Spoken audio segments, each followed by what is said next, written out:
Hello. তুই ফিরেছিস? হ্যাঁ, এই একটু আগে এলাম। আসতে কোনো অসুবিধা হয়নি তো? না না। আচ্ছা আচ্ছা, ঠিক আছে। তা ঘরটা কিরকম দেখলি? হ্যাঁ, ঘরটা তো ঠিকই আছে, ভালোই বেশ। বাট আয়না নেই একটা, আমি সাজবো কোথায় বলতো? ঠিক আছে, তুই ওটা ভাবিস না, ব্যবস্থা হুম হয়ে যাবে। হুম। ঠিক আছে, তুই এক কাজ কর, খেয়ে নে, বুঝলি? শোন না, কলেজ থেকে ফিরে তোর কাছে একবার না হয় ঢু মেরে যাবো। হ্যাঁ ঠিক আছে। আর আসার সময় একটা জলের বোতল ক্যারি করিস তো। ঠিক আছে, নিয়ে যাবো। হুম, ঠিক আছে, টাটা। হুম।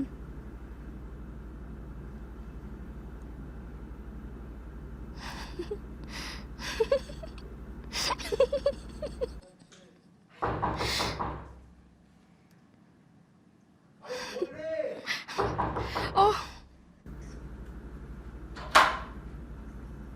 আরে তুই? কিরে, না লাঞ্চ করেছিস? হ্যাঁ। উফ, তুই? হ্যাঁ রে, এই করলাম। আরে দেখ কি এনেছি তোর জন্য। এটা কোথায় পেলি? আরে তুই তো বললি তোর একটা আয়না লাগবে সাজার জন্য। তুই নিয়ে এলি তাই? হ্যাঁ আনলাম। আয় আয়, তোকে দেখাই। এটা ভালো তো বেশ। আরে দাঁড়া, সবে তো কলির সন্ধে, আগে আগে দেখো হোতা হ্যাঁ কে। দেখ কেমন আলোটাও চেঞ্জ হয়। বাহ। পছন্দ হয়েছে তো? হুম, দারুণ। বাহ। আরে তোর চুলটা কি রে, নে নে তুই নিজেই খোল। আফো। এই তো। বেশ সুন্দর লাগছে তো। Thank you. কি রে, পছন্দ হয়েছে তো? ভীষণ। একটা সেলফি তোলা যায় কি? হুম।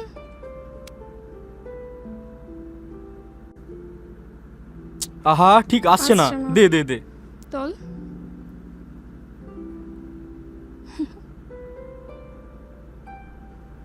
लग जा गले के फिर। আহা, তোর গানের গলাটা তো বেশ ভালো। তুই ল্যাপটপ নিয়ে কি একটা করছিস? ফিল্ম ডাউনলোড করছি, আয় না দেখবো। ভাবছি উত্তম কুমারের। না না, সিনেমা না, কফি এনেছি, ঠান্ডা সে হয়ে ঠিক আছে, যাচ্ছে। তুই জাস্ট দেখ একবার এই স্টাইলটা। আহা। তো বাবা, তোর তো দেখছি আমার সাথে থেকে ভালোই ইয়ে হয়ে যাচ্ছে।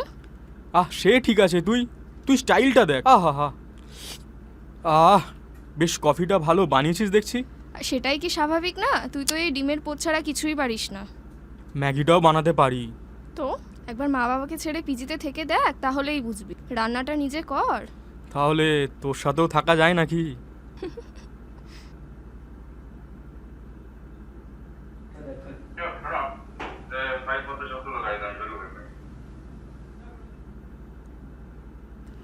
ওহ। দাঁড়া না।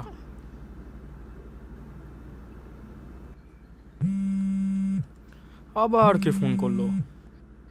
এই মা মা মা, তুই বেরো বেরো বেরো, তাড়াতাড়ি বেরো। মা ফোন করছে, তাড়াতাড়ি তাড়াতাড়ি কর, তাড়াতাড়ি দাঁড়া, তাড়াতাড়ি যাচ্ছি। বেরো, আরে তাড়াতাড়ি বেরো। হ্যাঁ ঠিক আছে, তুই যা, আমি ফোন ধরছি। ঠিক আছে, টাটা। হ্যালো মা। দাঁড়া দাঁড়া, দরজাটা দিতে ভুলে গেছিলাম। না না, কেউ আসেনি, ওই ছিটকিনিটা আঁকলাম। না, কাউকে জোগাড় করতে পারিনি, কেউই তো আসেনি, একা একাই সব জিনিসপত্র নিয়ে এলাম।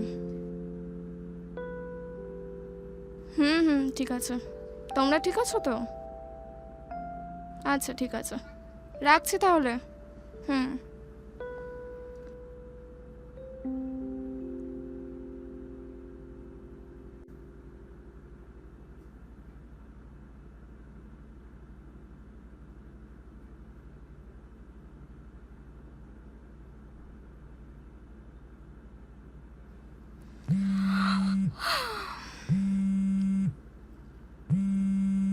হ্যাঁ বল। কিরে, কিছু খেয়েছিস? হ্যাঁ, এই তো অর্ডার করে দিয়েছি, খেয়ে নিয়েছি। রাত্রেবেলা ভয় পাস না, নতুন জায়গা তো, একা একা আছিস। তুই বাড়ি পৌঁছেছিস? কি কি বললি? কিছু শুনতে পাচ্ছি না, তোর ভয়েসে ক্র্যাক করছে তো। তুই বাড়ি পৌঁছেছিস? হ্যাঁ, বাড়ি পৌঁছেছি। তুই কি খেলি আমি যাওয়ার পর? আমি পাস্তা অর্ডার করেছিলাম। আবার পাস্তা? তোকে বারবার বলেছি বাইরে খাবার বেশি খাস না, শোনে না। হুম। তোর তো বলেই খালাস। ঠিক আছে, আমি রাখছি। হ্যাঁ।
হ্যালো হ্যালো, বলছি তুই তাড়াতাড়ি কলেজ যাওয়ার আগে একবার আমার পিজিতে আসতে পারবি? ঠিক আছে, একটু তাড়াতাড়ি আসিস প্লিজ।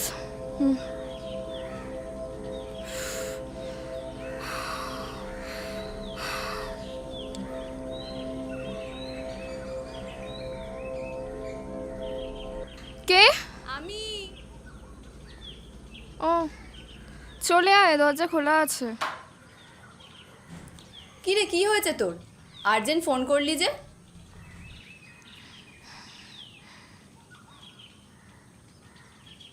এবার বল, কি হয়েছে রে কি তোর? কাল থেকে খুব অদ্ভুত ঘটনা ঘটছে। অদ্ভুত ঘটনা? যেমন? কি রে? বাবা, কি সুন্দর আয়না রে।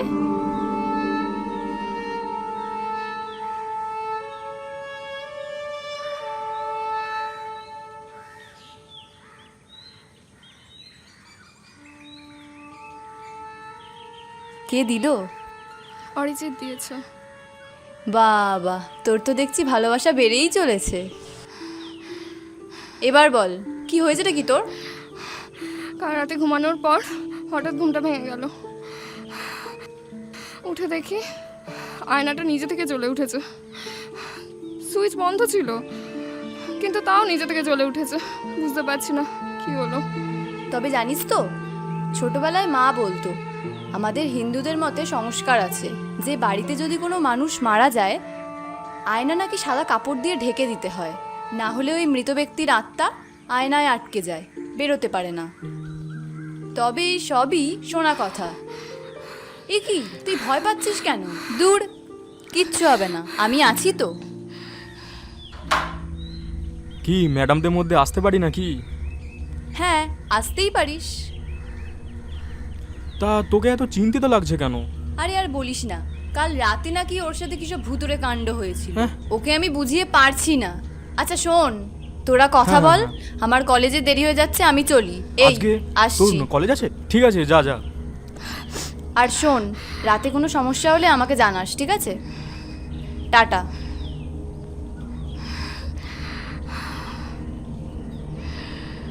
আচ্ছা পূজা, কি হয়েছে বলতো? ভূত বলছিস? আমি রাতে ঘুমানোর পর হ্যাঁ হ্যাঁ। আয়নাটা হঠাৎ করে জ্বলে উঠেছে। ও, তা খুলেছিলিস তো ঠিক করে? হ্যাঁ, সুইচ হ্যাঁ, বন্ধ ছিল সুইচ তো? বন্ধ ছিল, প্লাগ খোলা ছিল, কিন্তু তাও নিজে থেকে জ্বলে গেছিল। ও বাবা, আমার মনে হয় তুই নতুন জায়গায় এসেছিস তো, তাই জন্য এটা হয়েছে।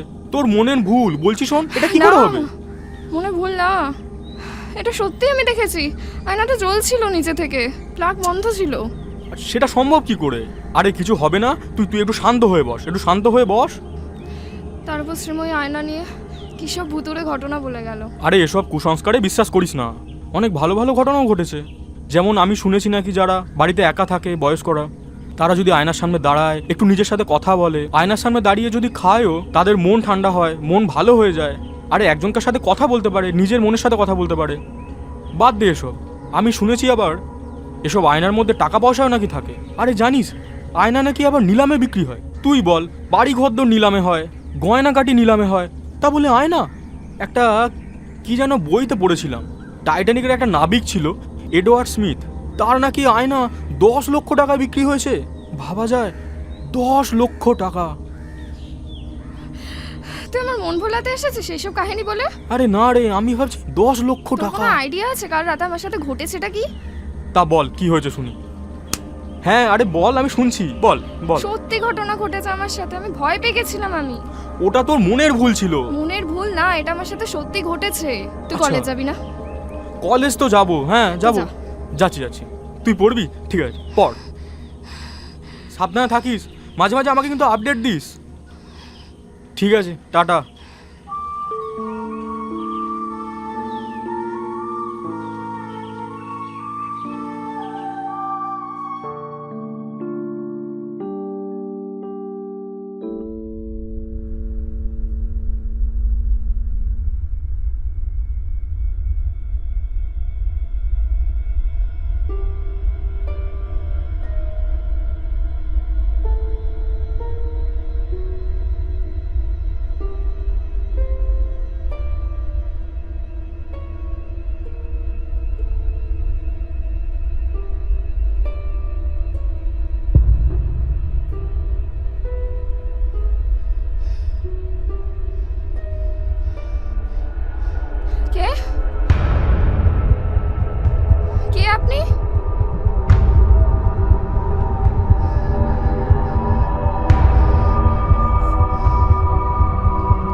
এটা আবার কি নিয়ে এলি? ওমা, আয়না এনেছিস? তুই বলেছিলিস না তোর সাজতে অসুবিধা হয়, সেই জন্যই আয়নাটা নিয়ে এসেছি আজকে। কি সুন্দর রে আয়নাটা। বড্ড হ্যাঁ? গরম লাগছে, এক গ্লাস জল দিবি? হ্যাঁ দেবো তো, দাঁড়া। এই নে জল। হ্যাঁ দে। বলছি, আয়নাটা কত দাম নিল রে? দামের কথা তোকে কে চিন্তা করতে বলেছে? আয় এদিকে, একটা জিনিস দেখাই তোকে।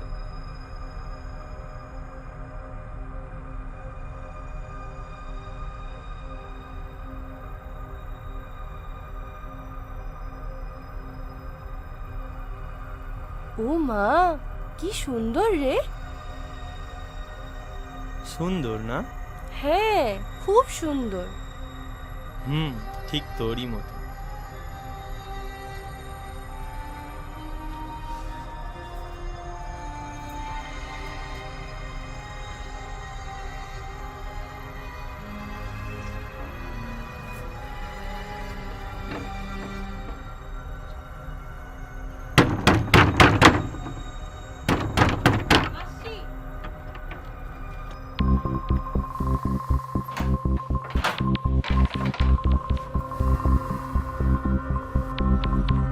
মাল কেনার পয়সা দে সালি। আমি পয়সা কোথায় পাবো? দিবি না তবে রে।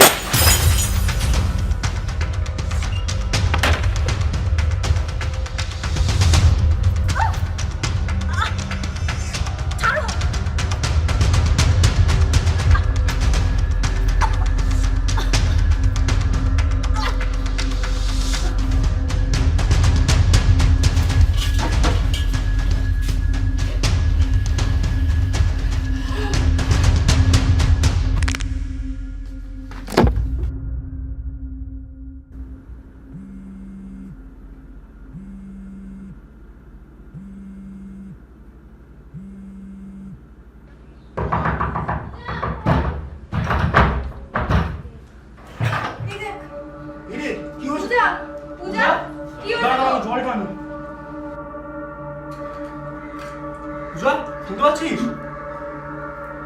আরে উঠ। পূজা, কি হলো তো?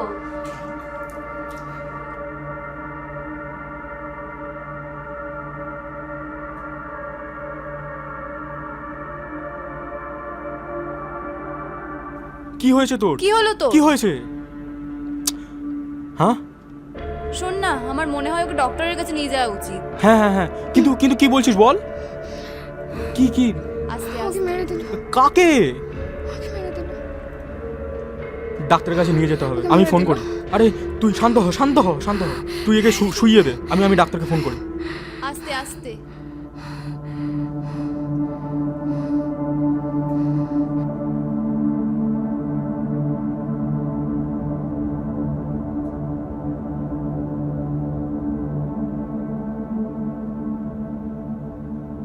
ডাক্তারবাবু আসছি। হ্যাঁ এসো।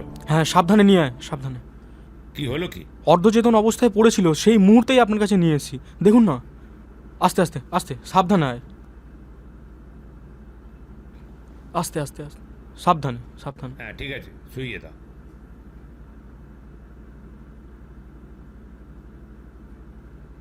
শুয়ে পড়ো, শুয়ে পড়ো। কিচ্ছু হবে না, কিচ্ছু হবে না, ডাক্তারবাবুর কাছে চলে এসেছি। কি হলো?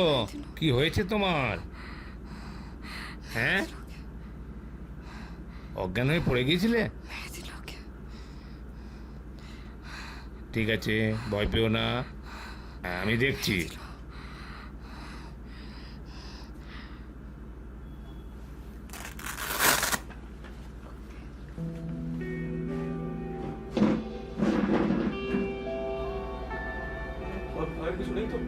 একটু ওপরের দিকে তাকাতো।